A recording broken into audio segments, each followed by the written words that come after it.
Good morning, students of 11th Commerce.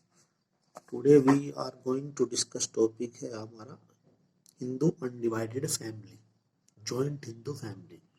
तो joint Hindu family का जो टॉपिक है उसे हम डिस्कस करने वाले हैं। तो जॉइंट हिंदू फैमिली बिजनेस जो है वो होता है जो कि एक the business carried out by the members of a Hindu undivided family is known as joint Hindu family business. यानी कि ऐसा बिजनेस जो हिंदू के मेंबर्स के द्वारा, हिंदू अनडिवाइडेड फैमिली के मेंबर्स के द्वारा जिसको चलाया जाता है उसको जो है हम जॉइंट हिंदू फैमिली बिजनेस बोलते हैं। ठीक है। अच्छा, और ये जो है ना हिंदू लॉ के अकॉर्डिंग चलता है। ठीक है। तो this kind of business is not govern by industrial company, यह कंपनी के द्वारा नहीं होता है govern, it is govern by Hindu session act which exist under Hindu law. यानी कि हम इसे ऐसे बोल सकते हैं, it is govern by Hindu law. तो हिंदू लॉ के द्वारा इसको गवर्न किया जाता है। ठीक है। उसके बाद है there are two conditions for existence of joint Hindu family business. इसके लिए दो कंडीशन है। क्या है? मिनिमम 2 मेल मेंबर्स, यानी कि जो फैमिली है उसमें कम से कम 2 मेल मेंबर जो होने चाहिए। दूसरी बात, एंसेस्ट्रल प्रॉपर्टी भी होनी चाहिए। एंसेस्ट्रल प्रॉपर्टी यानी कि पूर्वजों की जो प्रॉपर्टी है वो भी उनके पास होनी चाहिए। ठीक है। तो जो पूर्वजों की प्रॉपर्टी है वो मेल मेंबर के पास होनी चाहिए। तो the ancestor property is inherited by the male members of Hindu undivided family. Hindu undivided family के जो मेल मेंबर्स हैं उनके पास जो है वो एंसेस्टर प्रॉपर्टी होनी चाहिए, उन्हें विरासत में मिलनी चाहिए। They the members who share the ancestor property and who are entitled to get share in the profit of joint Hindu family business are known as corporationers। मतलब इसका मीन्स ये है कि वे मेंबर जो है जो एंसेस्टर प्रॉपर्टी में हिस्सा लेते हैं और जो जॉइंट हिंदू फैमिली के प्रॉफिट में भी हिस्सा लेते हैं उन्हें जो है कॉर्पोरेशनर्स कहा जाता है, यानी कि उन्हें सहभागी कहा जाता है। ठीक है। तो अब देखते हैं features of joint Hindu family, joint Hindu undivided family. ठीक है। तो उसके फीचर्स का मीन्स ये होता है कि जॉइंट हिंदू अनडिवाइडेड फैमिली जो है वो कैसी होती है। तो फॉर्मेशन का मतलब इसका निर्माण की कैसे, मतलब इसके जो है फॉर्मेशन के लिए क्या क्या होना चाहिए। तो इसमें जो है ना कम से कम 2 मेंबर्स होने चाहिए, मेल मेंबर्स होने चाहिए, उनके पास एंसेस्ट्रल प्रॉपर्टी होनी चाहिए, पूर्वजों की संपत्ति होनी चाहिए। ठीक है। और वैसे इसके लिए किसी एग्रीमेंट की जरूरत नहीं होती है क्योंकि जो मेंबरशिप है वो जन्म से ही मिल जाती है। और इसमें जो है हिंदू सेशन एक्ट 1956 अप्लाई होता है, 1956 के द्वारा ये होता है। तो देखते हैं formation. For the formation of joint Hindu family business there should be at least 2 members in the family, यानी फैमिली में कम से कम 2 मेंबर होने चाहिए। एंड एंसेस्ट्रल प्रॉपर्टी, और पूर्वजों की जो प्रॉपर्टी है वो होनी चाहिए to be inherited by them, और वो जो है उनके द्वारा उन्हें जो है विरासत में भी मिलनी चाहिए, मतलब उनके पास वो प्रॉपर्टी होनी चाहिए। Business does not require any agreement as membership is by birth, यानी कि जो बिजनेस है उसके लिए किसी एग्रीमेंट की जरूरत नहीं होती है क्योंकि जो मेंबरशिप है वो जन्म से ही मिल जाती है। It is govern by Hindu session act 1956 जो है यह है हिंदू सक्सेशन है वर्ड, हिंदू सक्सेशन एक्ट 1956 के अकॉर्डिंग जो है चलता है। अब लायबिलिटी यानी कि दायित्व।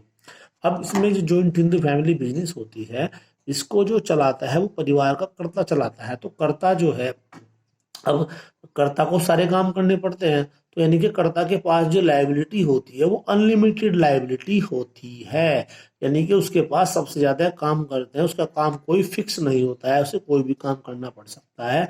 और अगर सपोज करो बिजनेस में कोई लॉस हो जाए तो जो कर्ता की जो पर्सनल प्रॉपर्टी है, पर्सनल एसेट्स है, उसको भी सेल किया जा सकता है। ठीक है। तो देखते हैं the liability of karta is unlimited, liability उसकी अनलिमिटेड होती है। Whereas liability of all other members of joint in the family business is limited, जबकि जो दूसरे मेंबर्स हैं उनकी लायबिलिटी लिमिटेड होती है to share in the business, business में शेयर के अकॉर्डिंग उनकी लायबिलिटी, जितना उनका शेयर है उसके अकॉर्डिंग उनकी लायबिलिटी होती है। द कर्ता लायबिलिटी इज अनलिमिटेड, कर्ता की जो लायबिलिटी होती है वो अनलिमिटेड होती है। So his personal assets can also be used for paying the debts of business, इसलिए बिजनेस के जो डेप्ट्स हैं उन्हें देने के लिए उसकी पर्सनल जो एसेट्स है उसका भी यूज किया जा सकता है। कंट्रोल, अब देखिए जॉइंट हिंदू फैमिली बिजनेस, जैसे इसे इसे जो है आपको मालूम है कि कर्ता ही इसको करता है, तो यानी कि कर्ता ही इसको कंट्रोल करता है, कर्ता ही इसको मैनेज करता है, ठीक है। तो सारी रेस्पॉन्सिबिलिटी कर्ता की होती है। तो the joint Hindu family business is manage and control, is managed and controlled by senior senior most member of family who is called कर्ता, यानी फैमिली का जो सीनियर मोस्ट मेंबर होता है उसको ही कर्ता कहा जाता है। Only karta has legal rights to enter into contact with outsider, यानी कि जो कर्ता है उसे ही आउटसाइडर के साथ कॉन्टैक्ट करने का कानूनी अधिकार होता है। He only takes all the decisions of business, या बिजनेस के सारे डिसीजन करता ही लेता है, क्योंकि जब उसी के पास कंट्रोल होता है। Other members have no right to take decision in management of joint Hindu family business, यानी कि जॉइंट हिंदू फैमिली बिजनेस के मैनेजमेंट में जो दूसरे मेंबर हैं उन्हें जो है डिसीजन लेने का अधिकार नहीं होता है। माइनर मेंबर यानी कि अवयस्क, जो जिनकी एज कम होती है, अंडर 18 है ना, तो in joint in the family business child becomes a member by birth only, यानी कि इसमें जो मेंबर हो जाता है वह जन्म से ही हो जाता है। So there is no restriction for a minor to become a member of business, इसलिए बिजनेस का मेंबर होने के लिए जो माइनर है उसके लिए कोई रेस्ट्रिक्शन नहीं होती है।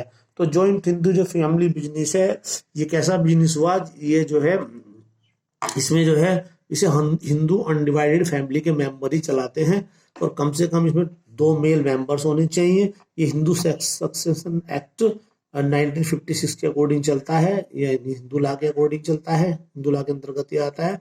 और इसमें जो मतलब जिनको जो प्रॉफिट में हिस्सा मिलता है ना, तो उन्हें बोलते हैं कोऑपरेशन के सहभागी होते हैं, ठीक है। फॉर्मेशन का बता दिया, फॉर्मेशन के लिए कम से कम 2 मेंबर होने चाहिए, एंसेस्टर प्रॉपर्टी होनी चाहिए, ठीक है। एग्रीमेंट की कोई रिक्वायरमेंट नहीं होती है। इसमें हिंदू सक्सेशन एक्ट 1956 चलता है। लाइबिलिटी, कर्ता की जो लाइबिलिटी अनलिमिटेड होती है, सारे काम उसी करने पड़ते हैं। कभी कभी डेप्ट देने के लिए उसकी जो एसेट्स है उसका भी यूज किया जा सकता है। कंट्रोल जो है सारा करता है, इसमें कंट्रोल का सारा जो कंट्रोल होता है वो कर्ता का ही होता है। जो फैमिली के दूसरे मेंबर हैं उन्हें लीगल कॉन्टैक्ट का अधिकार नहीं होता है। आउटसाइडर से लीगल कॉन्टैक्ट केवल कर्ता ही कर सकता है। माइनर मेंबर्स, जो माइनर मेंबर भी जो है उसका माइनर भी जो उसका मेंबर होता है, क्योंकि इसमें जन्म से ही जो है जन्म होते ही जो है जॉइंट फैमिली का मेंबर बन जाता है, इसलिए मेंबर के लिए जो है माइनर के लिए कोई रेस्ट्रिक्शन नहीं होती है। Okay, thank you.